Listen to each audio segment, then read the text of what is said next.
ولما بلغ أشده واستوى آتيناه حكما وعلما وكذلك نجزي المحسنين.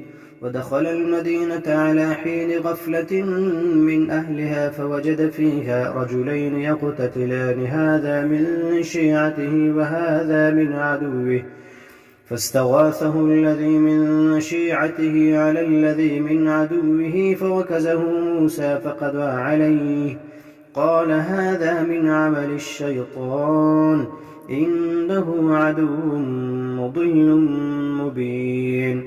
قال رب إني ظلمت نفسي فاغفر لي فغفر له إنه هو الغفور الرحيم.